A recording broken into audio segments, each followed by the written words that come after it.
and gentlemen, now my first guest tonight is a legendary actor, and on Sunday you can see him in the premiere of The Hunchback on TNT. It is my great pleasure to welcome one of the best actors around, Richard Harris.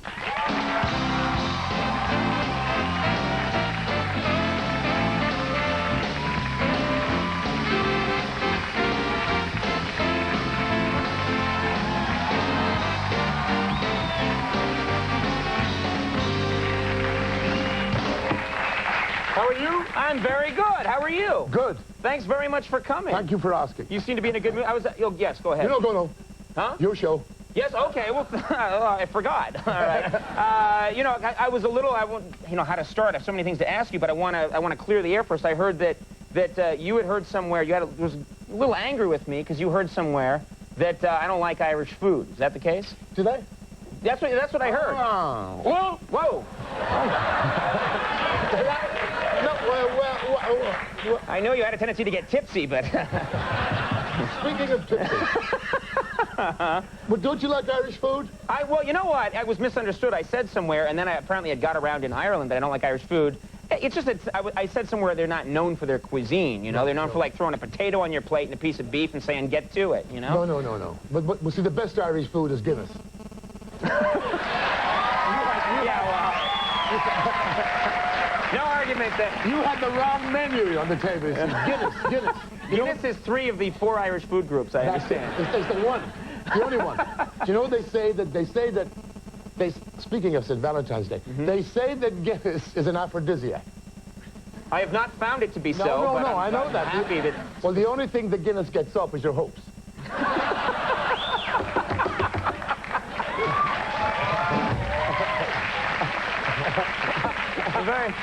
Now, do you know when we met first? who? Yes, I met you. Well, how can I forget? It was I was invited to the White House. That's it. They had a party for the Prime Minister of Ireland. That's it. And they said, let's round up every Irish person we can find. That's it. They put away all the good furniture. They put out the paper plates with the presidential seal on it. And I bumped into you there. It was very exciting. And I was amazed how tall you were. Do you remember? No one knows that I'm. Yes, yeah, that's what I get. So tall. I said, you're tall. Yeah. Yeah. I remember trying to get the president, who I really admire. Your president, because he loves Ireland. Your president. I tried to get him to drink Guinness that night. You know. Really? Yeah. I said, come on, you must drink some, Mr. President. You must have some Guinness. Remember they had a table of Irish Guinness? Oh yeah, it was a great. They had kegs in the White House for the first time. Yeah. It was a. I swear to God. The police came by at like 2 in the morning and shut us down. It was a good time. It was great to see the First Lady and the President trying to learn the Irish jig.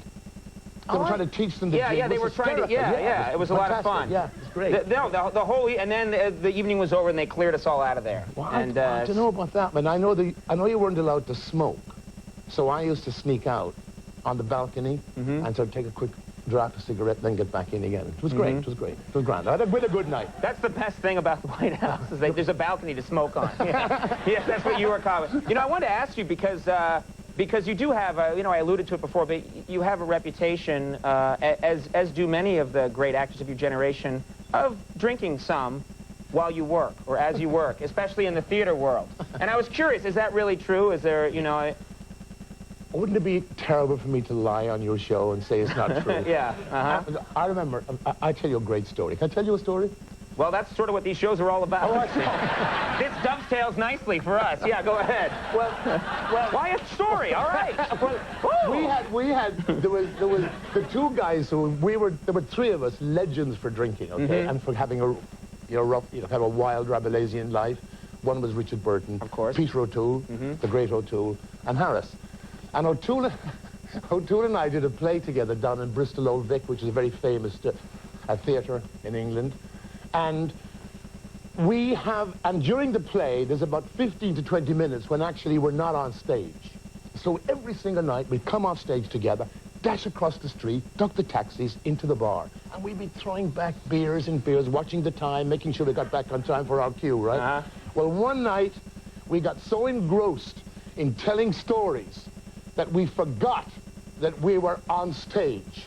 And the next minute, the door burst open, and the stage manager came rushing on and said, Harris, O'Toole, for God's sake, you're on!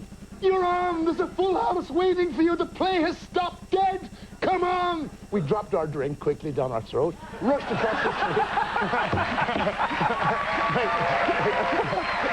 Mustn't waste it. No. So we dashed across the street. We were ducking taxis, ducking this and that. I dashed in. I had to make my entrance just before him. As I hit the stage door over the tannoy, I heard my cue. I thought I'll never make it. Dashed up the stairs, dashed across. Pause on stage. Harris is not on. O'Toole is not on.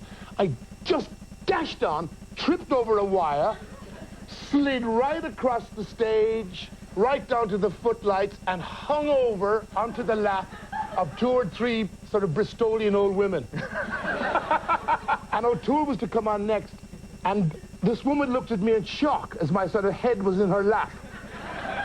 And she said out loud, "Good God, Harris is drunk!"